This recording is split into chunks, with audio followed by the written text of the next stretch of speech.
want to see something really scary? You bet. We'll tear your soul apart.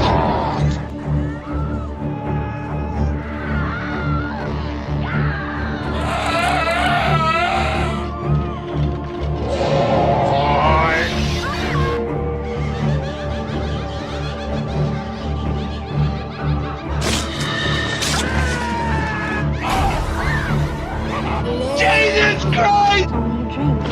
No, it's not. Now, was that civilized? No, clearly not. Fun, but in no sense civilized.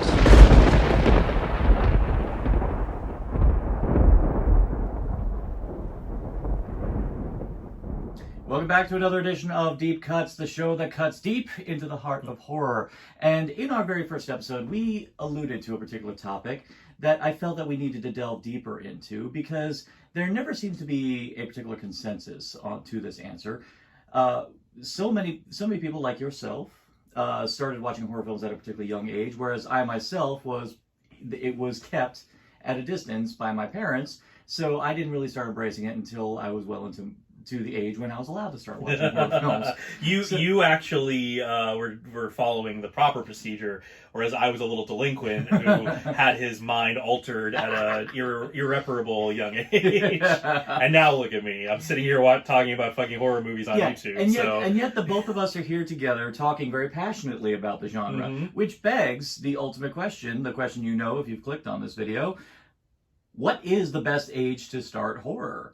Even though, yeah, I started at that older age, of course, because of that, it was contraband in my house, which meant, of course, I was going to find a way to sneakily watch it in some form or another. When you say older, how old do you mean? Well, when I was able to just, say fuck it and just start watching it, I would say, when I was probably getting out of middle school into high school. Okay. Yeah. I mean, I did watch, there were horror films I watched, edited for television kind of thing like that. Okay. But I think my parents were okay with that, but problem was because my parents put it in my head that it was so bad, I was actually timid to watch a lot of them. And as a result, though, and as I said, because of shit like Terrorvision freaked me out. Though, fortunately, shit like the Blob remake freaked me out, and justifiably so. That's a freaky movie. It is. Well, if you're a kid, again, yeah, exactly. Going back to dead kids.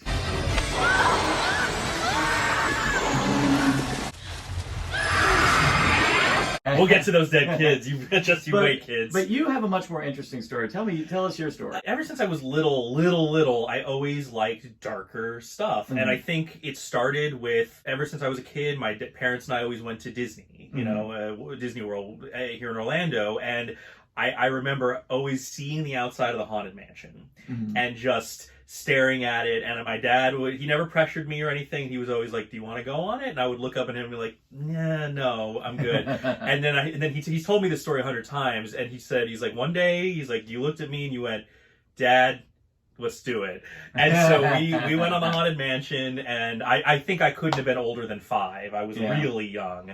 And we rode it 5 times that day because I was like, this is amazing. I've been missing out. And so I don't know what the order of it was, but you had the Haunted Mansion. Then you had Nightmare Before Christmas, which I think was a lot of people our age, their first foray into horror or spooky stuff. Macabre, delving into the macabre. And the thing is, there's definitely stuff as a little kid you may watch that is like, ooh, this is spooky, or oh, it's got ghosts or whatever, but it didn't have that actual horror movie energy that Nightmare Before Christmas does. Yeah. Tim Burton is a horror movie director. Oh yeah. He knows he knows how to make a horror movie. It was pretty fucking dark for a kids movie. And the great thing about Tim Burton is that when he does go hardcore with his horror, it's still the accessible type that a mass audience can still enjoy. Sleepy Hollow is a great Hollywood-produced horror film where the masses can enjoy, and the best part is there's still great old-school flavor to it, with the Hammer influences and with the even days of silent film. And yet it's incredibly violent. The Hammer horror films were incredibly violent. Well, true, but for a mainstream horror movie at that time that was based on essentially a fairy tale, you're having motherfuckers' heads get lopped off in the first 5 minutes. It's pretty graphic. I would say kids, probably maybe 13 and up, could watch that and not be traumatized, but at the same time still be really... the tone was it was a fanciful tone. There was almost an irony to it. Almost a actually, I would say kind of like a prototypical, like kind of like on the road to Pirates of the Caribbean. Oh, sure. In a Yeah, way. absolutely. So that was like when I was really, Mhm. really little, like what, that Nightmare and the Haunted Mhm. Mansion, stuff like that. And then slowly I started kind of working my way up. Now, Mhm. the main aspect of this whole thing was that I am a child of divorce, which a Oh. lot of us are out there. And so it was a lot of my dad would take me to Blockbuster. Nobody has the movie I want. Hey, if it's on video, Blockbuster probably has it. I mean, we have over 10,000 videos. What? I don't know. Like, I think my parents understood that I was a pretty smart kid and was like, that I never got into trouble. I didn't seem like I was negatively affected by anything. Like I always was very analytical, even as a kid. Yeah. I would speak. I know, right? You? What? I know. No. I would speak like analytically about the stuff that I like. So I think they kind of got that I was like actually. They were just happy that I was into something. Yeah. And so like at a certain point the floodgates kind of opened and it's like, whatever, rent whatever you want, like from the horror aisle. So I could rent pretty much anything. But even before that, the real thing that I think made me actually appreciate horror as a genre was Monster Vision with Joe Bob Briggs. Don't need no special glasses or an insect's head. Just a healthy love for slime and disrespect for the dead. I would every Friday and Saturday night, whenever that was on, like my parents didn't care; they had other stuff going on. So I would sit at home and I would watch Monster Vision. And not only did that show help me really appreciate. I got exposed to so much really good horror, and I mean it was a really good and bad. Even the bad, Joe Bob was always able to give you something to be interested in about the bad. Right. I think I might have been no older than 6 or 7 when that show was on, and I watched it intently. And the fact that he would explain all of the details about like this is not a horror film, but one of my favorite movies is The Warriors. Oh yeah. And I specifically remember watching that for the first time on either Monster Vision or Up All Night or one of those that he hosted, and he specifically pointed out like that the way that movie is set up, they actually follow the map because he took out the map of the subway system and shows you. I remember that. Right, and shows you like these are the stops they take and so on, and like that blew my mind, and it made me go like, oh, people actually put a lot of effort into these movies that seem very silly, like for them, when you don't have a context for it. And actually, that's kind of a great little segue into my side when I started to embrace it, because I'd say the first real horror film that I sat down with my family and watched was Scream. Get another beer, you want one? Yeah, sure. I'll be right back. Okay, yeah. Back in the 90s, because that was the first time my mom actually wanted to sit down and watch one. Now, this is an interesting question. Yeah. As someone who hadn't seen a lot of horror movies prior to Scream, did you understand that it was kind of making fun and playing into those tropes? Well, see, here's the thing. Even if you hadn't seen it, the problem was I was still a child of the 80s. Right. So all of the icons, Jason Voorhees, Freddy Krueger, Michael Myers, they were all prevalent, and they showed up. The iconography. They're showing up on fucking talk shows. Exactly. How are you?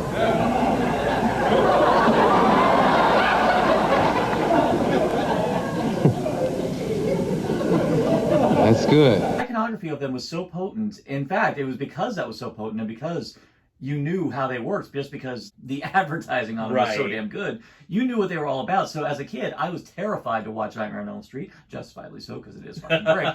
But I was terrified by the notion. But here's the thing: when the time came to when I was sneakily trying to watch Nightmare 4, I was still scared of it because as a kid, the premise of someone going into the one place you're supposed to feel safe is a terrifying premise. And even with Nightmare 4, I was still terrified by that notion.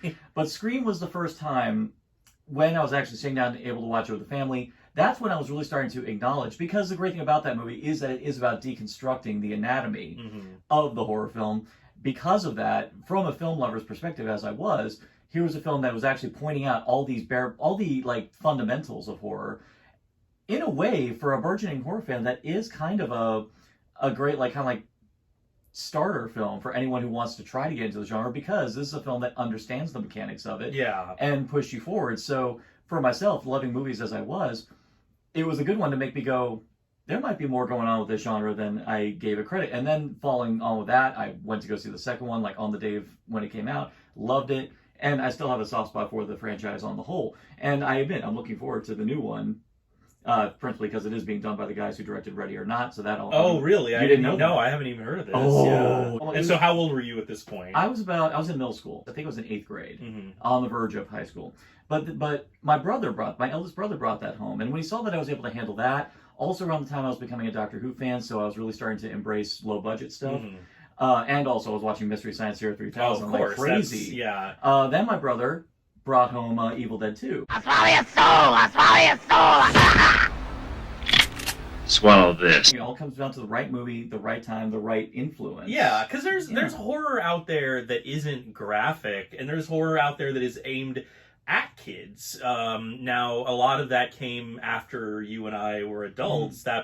But like, look at something like Paranorman.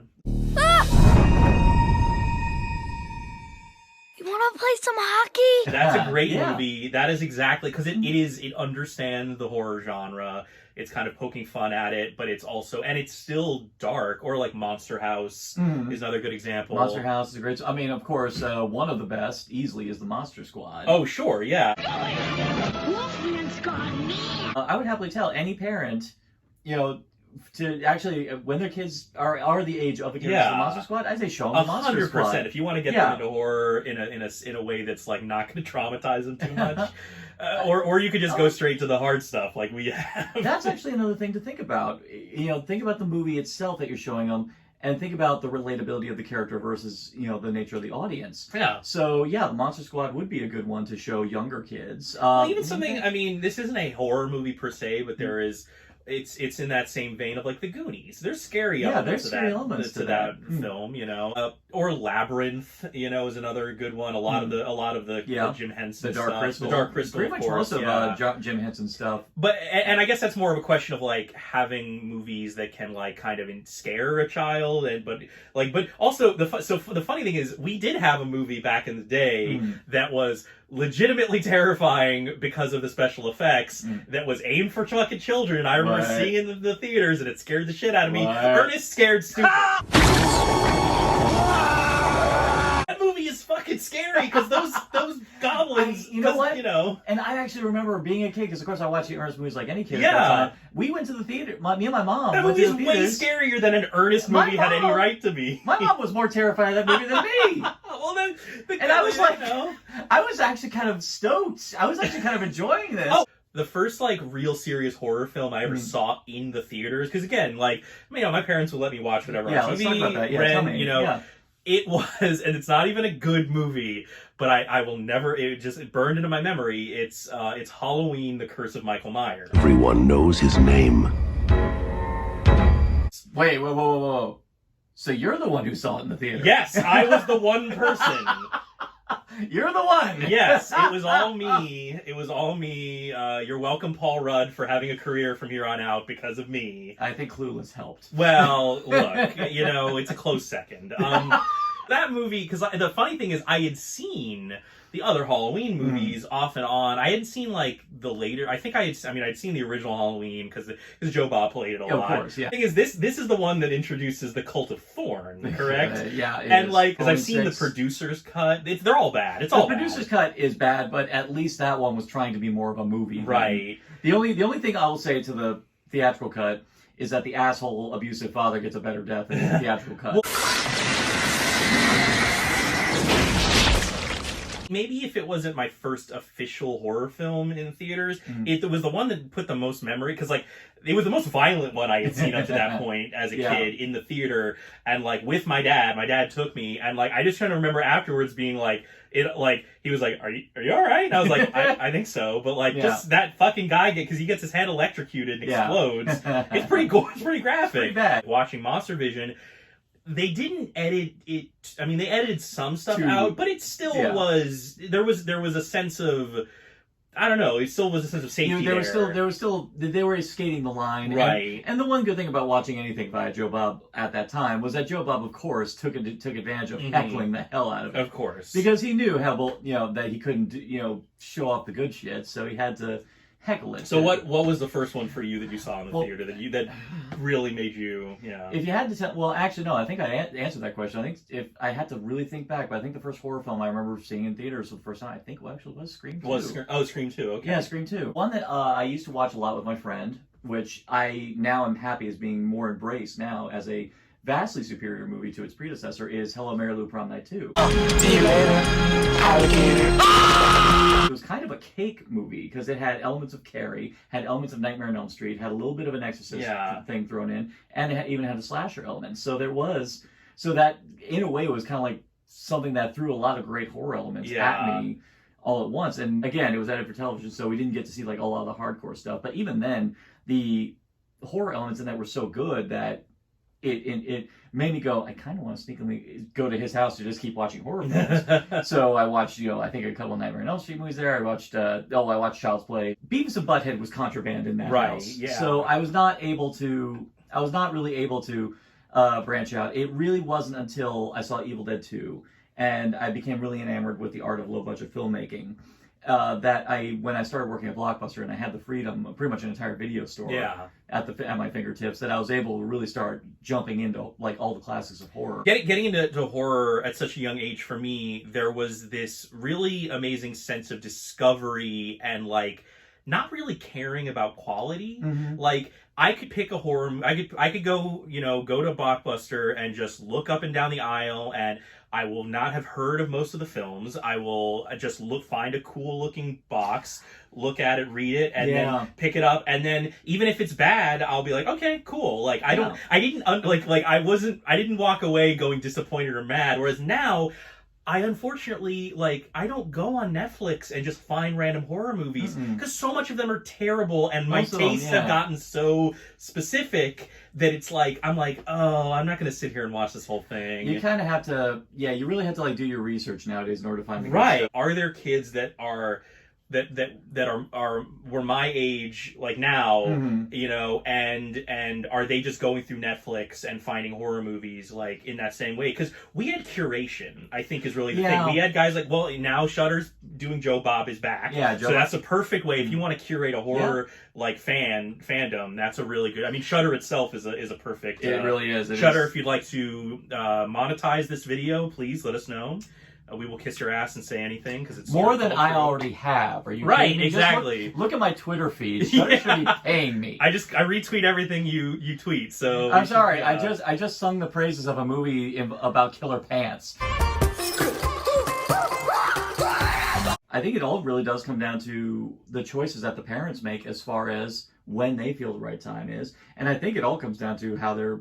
The parents horror fans? Yeah, are the parents? Because my parents they weren't even film fans. They didn't give a shit. The thing that makes me happy, right now when you go to a horror convention, I've been seeing a lot of kids dressed up as one spooky emperor I went to, a little kid dressed up as Chucky. Yes, I've really seen well that. done. And the parents were right there. They were all having a good time. I even saw full families, with kids at younger ages. Even seeing a little kid Pennywises and even kids of the appropriate age cosplaying from It. Whereas you and I were kind of coming into horror as it's this kind of we're being yeah, that's the other thing. Are those kids gonna grow up and be like, oh, horror's lame, my parents are into horror? This actually is the other factor, is the era to which we were raised in. Mm-hmm. We were raised during that time when there were protests, surrounding movies like the famous Silent Night, Deadly Night protest, which ended up taking it out of the theaters. We were of that age where you had the Christian fundamentalists going nuts, attacking horror films.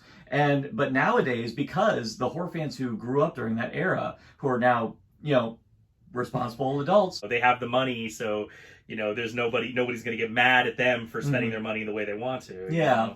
And I think, and even better, I think, because they grew up from that era, and because they grew up with such a wonderful variety, they have moved on to become the filmmakers of today, and they're making horror films that are of a considerable variety, which for today's young audiences who are going to jump into these, and because we have great things like Mystery Science Theater 3000, and because we have Joe Bob. The Last Drive-In. Yeah, with The Last Drive-In, and even reruns of Monster Vision, which you can find on YouTube. You have all these at your disposal, and of course all the great horror YouTubers who I've run into, because they have such great reference material. That's an interesting question too. Sorry, not to cut you off, but you would know more about this than I would. But the kids love the YouTube, as they say.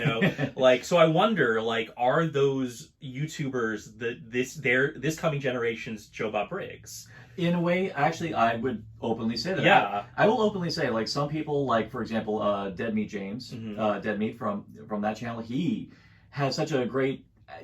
When you look at him, you wouldn't think horror fan, or you wouldn't think anything. He seems like such a, straight-laced hipster, but then when he gets into it, when he starts talking about it, he's so passionate, and he has such a great, intelligent perspective on why he loves certain horror films. Unlike us. I mean, we're just kind of scrubs, just yelling into a camera. Looks are deceptive, my friend. That's true. Looks are deceptive, honestly. We may look like scumbags, but we're just regular bags. Yeah, exactly. That's why you don't know what's in this bag. How dare you? That's why I cut the camera off at our chests. Look, quarantine's been rough. One side, this era does kind of suck in a lot of regards, but I think a lot of it because of the era that we grew up in. And I suspect that's part of the reason why there's such a why the 80s nostalgia just hit like a freaking handle. Oh, absolutely. Is because the 80s was an incredible time for the horror genre. Yeah, the 90s kind of was a bit of a little bit of a dry spell. A little bit of a dead space, but then once they fell into the routine, I mean, Scream did help keep the genre alive, but the problem was Scream both kept it alive and killed it at the same time because it deconstructed it so well. Deconstructed it so well. It took a good amount of time before they were able to find their footing again. I think it wasn't until we started embracing things, and when we started embracing things like, torture porn, and even, I think ghost movies really started taking Oh, sure. Like when Paranormal Activity hit. Well, no, beyond that, when The Ring hit. Right. That's when things really started coming alive again for horror, because people realized that it doesn't always have to be about a guy with a knife.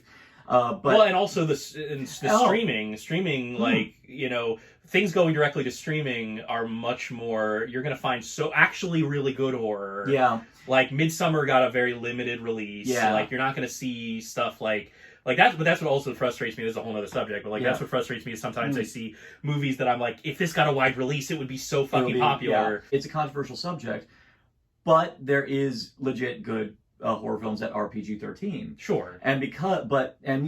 People say like, best horror is hardcore, but again, that's another discussion for another day. But the fact of the matter is, because horror is more accessible at another rating, and because you still have parents out there who are still timid about that, but if kids are able to go to a PG-13 horror film, especially and there are legit good PG-13 horror films, kids can actually go to those and actually be exposed to horror at a certain level where they can embrace it and end up taking it forward. I think now is a great time to start exposing kids to horror films because there's much more variety. When you put it that way, it sounds kind of bad, but I get what you're saying. Nowadays I can think of worse things to expose kids to. That's true. I can think of worse things to expose kids to, and one of them was in Office for 4 years. So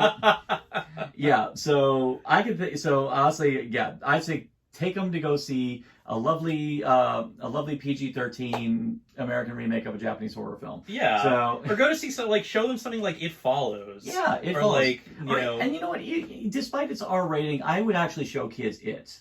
Oh, 100%. I would absolutely show kids It. When I say kids, it's like, young adults, teenagers, whatever. Like, they're exposed to so much stuff right now that, like, some old-fashioned gore horror movie is not gonna... It's really not that bad. Even though we didn't have the hardcore stuff, we still had the little things that they made specifically for us, which cultivated that love. Stuff like Goosebumps, like Are You Afraid of the Dark? Tales of the Crypt was in TV-friendly syndication. It was on Fox, and I used to stay up and watch that. Me too. Which, let me tell you, some of those episodes didn't make any sense because they had to cut stuff out that you're like, wait, what happened? Hold on, I don't understand what... Okay. And yet there was some I was amazed they got away with. Oh, sure. I mean, there's one that ends with Joe Pesci cleaved in half. Yep, I remember that. And they were still able to show it. Hell, Freddy got a freaking anthology series.